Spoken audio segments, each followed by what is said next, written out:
Okay, welcome to our Tuesday night workshop. We're talking about sleep tonight and understanding your circadian rhythms. And I'd like to start the workshop off with a story. So I want to tell you about a young man, 17 years old. His name is John. And John is very active in his high school, performs at every theater event that the high school puts on. He is like there. He loves to perform. He loves to be a part of the entire process.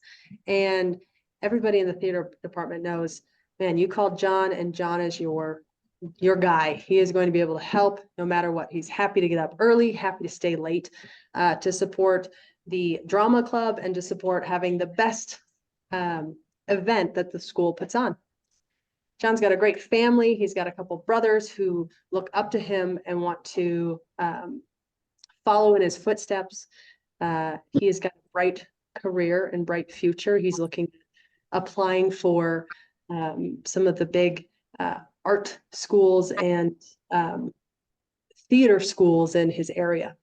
Well, John was just driving home one night after he was helping late at the theater. And he was in his car and driving down the highway and headed towards home.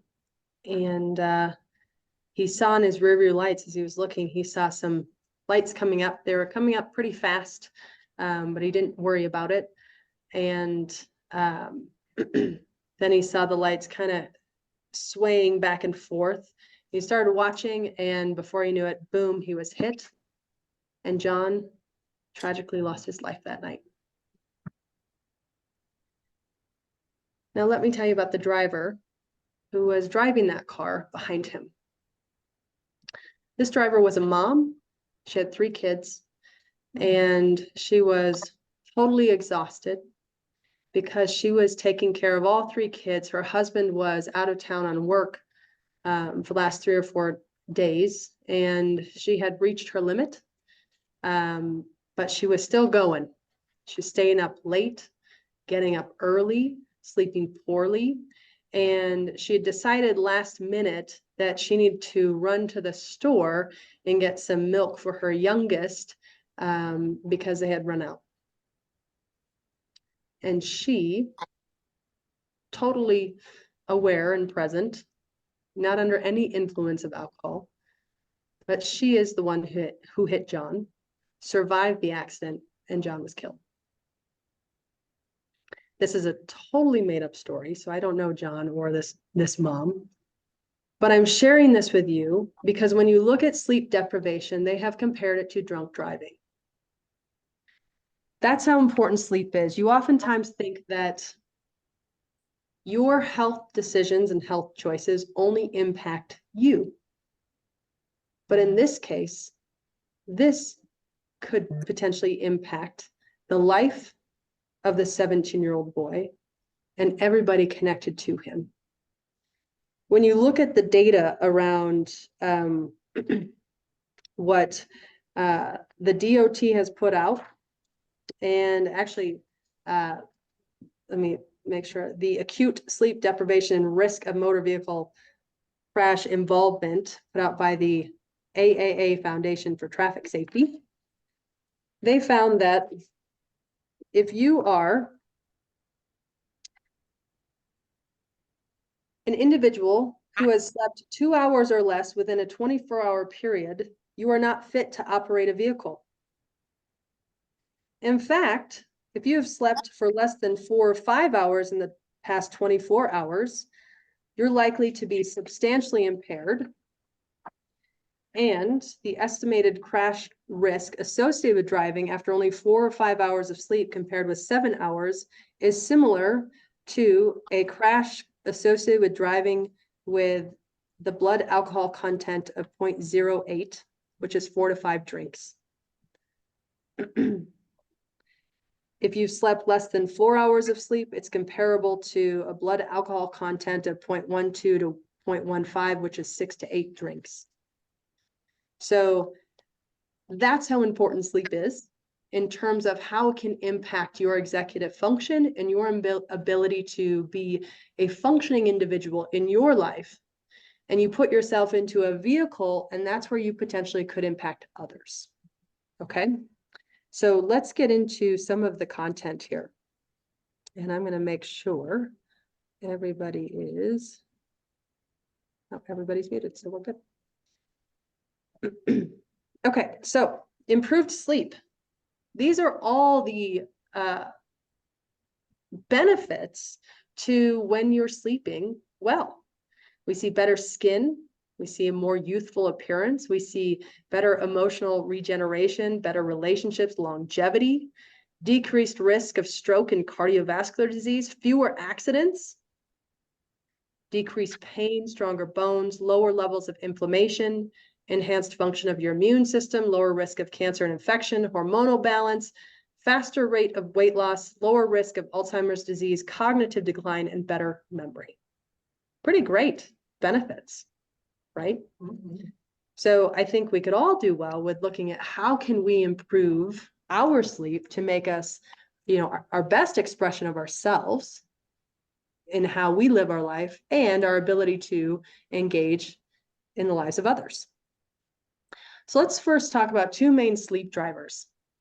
You've got two natural internal processes that work together to keep you awake when you need to be awake and asleep when you need to be asleep.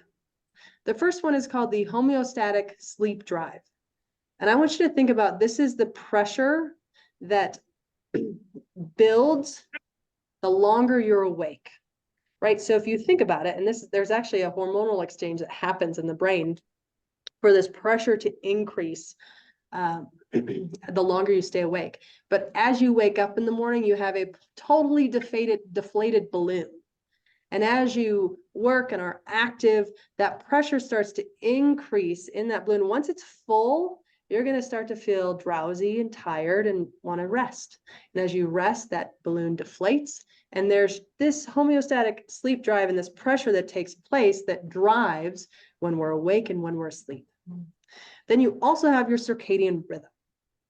And I think we're much more familiar with hearing about the circadian rhythms.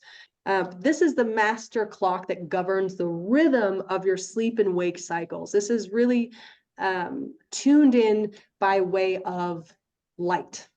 Okay, light has really governed the master clock of this rhythm. And especially when we didn't have all this synthetic light, we rose with the sun and went down with the sun. And so when we talk about the exposure of, light from, obviously our overhead lights, but then the lights from our phones, our technology, or screens, all of those impact how our hormones are influenced. When the sun goes down, typically our hormones increase, the melatonin, cortisol goes down, and we get sleepy. And then when it rises, our cortisol is high, right? So we have these rhythms that happen, and really important in terms of how those rhythms are governed when we are exposed to light. So if we are exposed to too much light, it can be really confusing and challenge that master clock. So let's talk about the homeostatic sleep pressure. Now, this is hooked to certain neurochemicals, which are byproducts of brain activity, which is specifically adenosine, which is an energy source for all living cells in our body. So adenosine builds up in the brain when we are awake, and then it drains away when we're asleep, right? So again, you think about that deflated balloon, we're wide awake, and as it starts to inflate, adenosine is high, and as it inflates, adenosine starts to go down. Okay, then we get really sleepy, and then as we sleep, that pressure changes. And so the most common way people help themselves stay awake is through the use of caffeine, right? Coffee or tea, soda, pop. So what happens when you're consuming caffeine is that this engages in that biochemical battle within adenosine in the brain. So it keeps adenosine high, even though our body's saying, oh no, we need to go into a rest state because that's what we require, that's what we need. This is chemically changing that neurochemistry within the brain to keep us awake. Okay. Now, I went into circadian rhythms, but circadian rhythms determines your alertness rhythm throughout the day. And it spikes higher in the morning, dips in the afternoon, rebounds slightly, and then starts to wane slowly through the evening. Okay, that's that master clock. And you have, your circadian rhythms. There is a genetic component to what's been passed down over time. So this internal clock has been shaped through our genes and the proteins. And then I talked a lot about the external component of light, how we manage and respond to stress, and our daily routine that can impact that master clock of the circadian rhythms. So we're going to get into what we can do externally to help support better sleep and support better circadian rhythms. So what happens while we're sleeping? When we're awake, it's called a catabolic process, which is a process that breaks you down. Okay? Our brain is in constant 100% of the time. We don't have to think about it. It is doing its job to help us stay alive and function day to day, right? I don't have to think about our heart beating. I don't have to think about the messaging between the brain and the body for me to move my hands around, breathe, heart beating.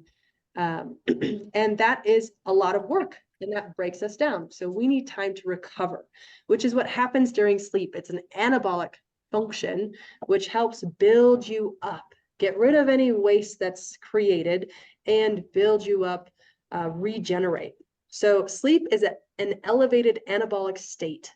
It heightens the growth and rejuvenation of the immune system, the skeletal system, the muscular system. It rebuilds and keeps you youthful. That sounds like the next miracle facial cream, right? People spend a lot of money on. But you can have it. You just got to go to sleep, right? So when you have sleep reduction, it is brain drain. Wow. Parietal and your prefrontal cortex lose 12 to 14% of their glucose when you don't sleep. Glucose is what your brain needs to, it's your food to the brain. And those areas are important for thinking, distinguishing between ideas, social control, and being able to tell the difference between right and wrong, which I would argue are very important critical thinking and functions required to process and live day to day, right? So what do you guys think? Disneyland. What do you think they do at night? Do you think when they close down their gates, they are closed? I mean, you've got, I don't know how many people walking through those gates, spending thousands of dollars, planning their trip of a lifetime for themselves and their families to experience what Disneyland or Disney World offers. Okay. They are on during the day, but what happens at night? You ever think about that? Yes. So Kayla said clean up in the office. That's what happens at night. Disneyland has over 1,500 employees who work the night shift, period. And that is to clean all the rides, maintain all the rides, gas up all the rides, clean the buildings, clean the streets. It's to trim and bushes. It is to plant and take care of the aesthetic. It is to make sure that Disneyland, when it is open and ready to go, that no rides are shut down, that everyone can enjoy Disneyland to its fullest. Right? Well, guess what? When you sleep, you are also on. You don't have 1,500 employees. You have trillions of cells that are working to rebuild and regenerate you. So you have something called the glymphatic system, and it is your brain's unique system to dispose of waste, which makes room for new growth and development. So during sleep, this is so cool. During sleep, the glymphatic system becomes 10 times more active than during wakefulness. And your brain cells reduce by 60% to make waste removal more efficient. So cool. right? We know how important the lymphatic system is for our immune system to get rid of waste, get rid of any excess tissue or any foreign material that our body deems not a part of us, to get rid of us, to help with our immune system and our immune support. Our brain has the same thing. How vital is this for us to function and be at 100% in our day-to-day? Massively important, right? So just think about Disneyland. If they instead have, 5 hours to do what they need to do in 12 hours, right? And that's night after night after night after night. How well are they going to perform and provide and give their best for the experience of a lifetime that people pay tens of thousands of dollars for? And you and all of you are vitally more important than Disneyland, right? So this system is so important. So sleep basics. Now we're going to get in what you can do in terms of your external environment to support your best sleep. Is your room dark? What do we need? What do our circadian rhythms need? What does the master clock need?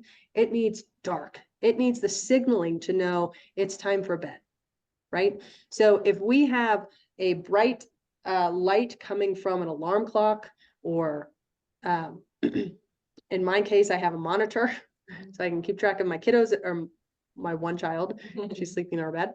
But if there's any bright light, or if, there's light coming through the windows, I know when it snows out, it tends to be brighter because the snow is reflecting off the moon, and it is like, really bright in our room. Sometimes I have trouble sleeping. So we need to make sure we have a dark room.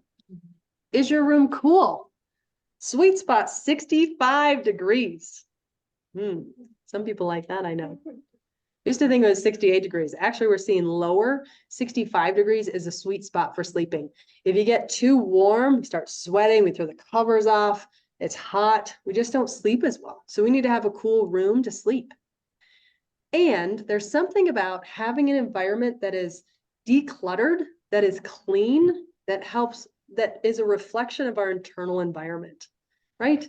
If our outer environment is really messy and chaotic, that is a reflection of sometimes how we feel inside. So if your room is decluttered, if it's put together, if it's organized, if it's distraction-free, that oftentimes means you're going to sleep better. It's almost too simple. Is your phone in your bedroom? It should not be in your bedroom.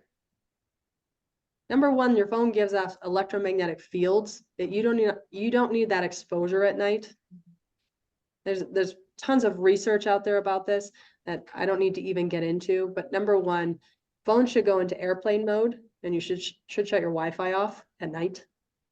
But it should not be in your room. If it's buzzing, if it's making any kind of noise, that's not going to support healthy sleep, right? We are so tuned into the noises that our phone makes, like, oh, right? Oh, I got to check that. Who messaged me? And I'm finding that sometimes people message at all times, right? It used to be that people didn't call at 6 o'clock because they knew families were having dinner together. Well, the boundaries around that are very different with modern technology. So people are reaching out all times of the night. So you just got to protect yourself, guard yourself. So the phone should not be in your bedroom, period. Should be outside of that. On airplane mode. And think about shutting off your Wi-Fi at night. Just put it on a timer. At midnight to 6 a.m., it's timer, it shuts off.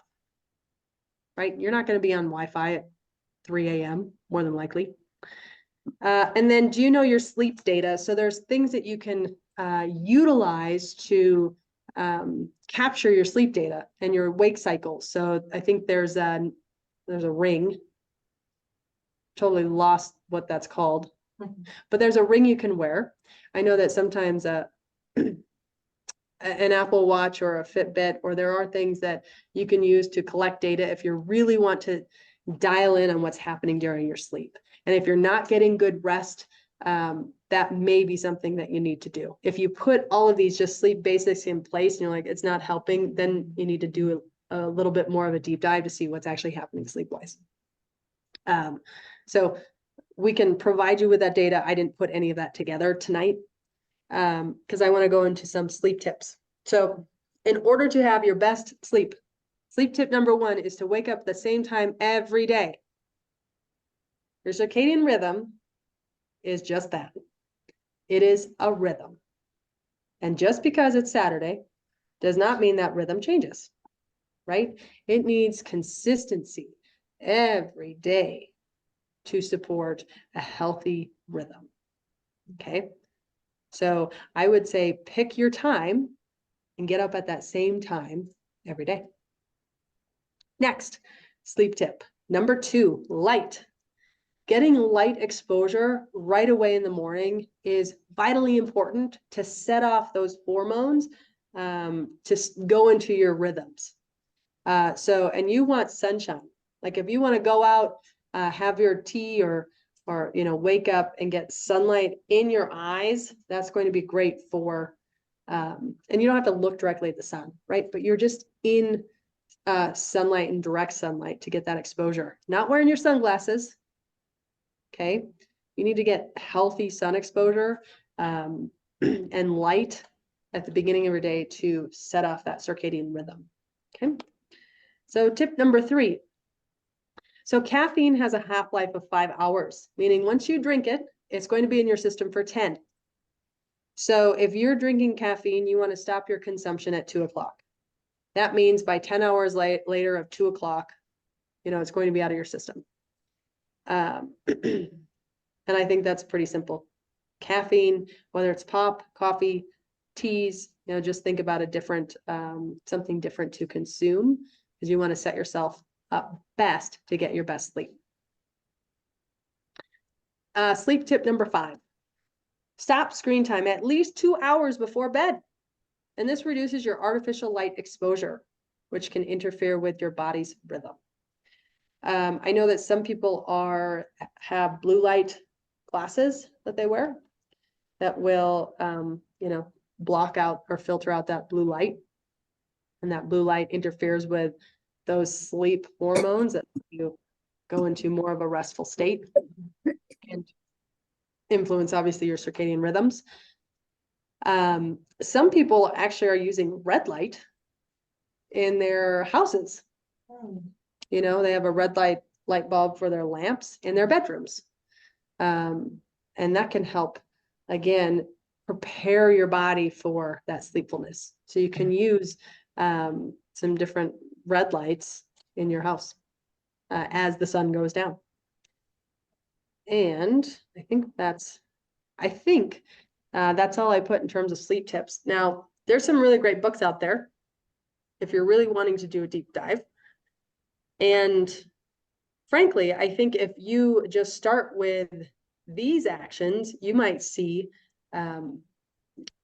a fantastic change in terms of your ability to sleep or your level of restfulness. If I were to add in a number 6, what do you think? What's a sleep tip number 6 in the house? In the chiropractic house, what's the sleep tip? Adjusted. Get adjusted. Oh, yeah. Yes, I would add sleep tip number 6, get adjusted. It's amazing to hear some people who start getting adjusted, their immediate response is, wow, I feel like my sleep's changed. I feel like I'm sleeping better, and again, what the chiropractic adjustment is doing is taking stress off of the brain and nervous system.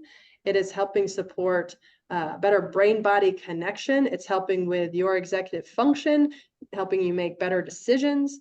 And it is just all around supporting a better expression of health and well-being.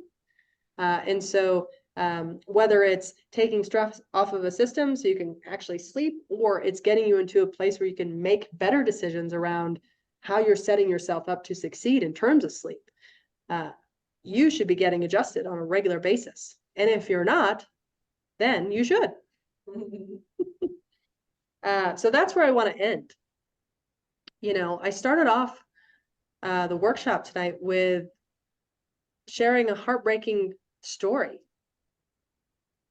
Based on these statistics, it's likely happened, right? They wouldn't put statistics out around sleep and car crashes if it wasn't a thing. And so know that when you start putting your health first, and you start making decisions around, I'm going to take care of me, you're not only impacting you, you of course are impacting your immediate family and your social circle, but you are making this world safer. You are making this world healthier. And you are minimizing the opportunity for a tragic loss. Because it can and does happen. And we want more for you. And we want more for your family. And so that's my ask of you tonight is, who do you know that needs to know what you know about chiropractic care? Because we know people who get chiropractic care are experiencing life very differently, are more connected, and are on a different trajectory in terms of their health and well-being. And that's what we want. We all want the same thing, right? 30 years from now, we want to be so connected and in love with life, and not wishing for what could have been. So thank you for being here tonight. I would love to hear the sleep, what you're going to choose to do to support your best sleep. I'd like for you to share that in the office, and know that we are all in this together, doing and working on the same things to support our highest expression of health. So thanks for being here, Dr. Maya Kinzigler of Monarch Family Chiropractic, and we will see you next time.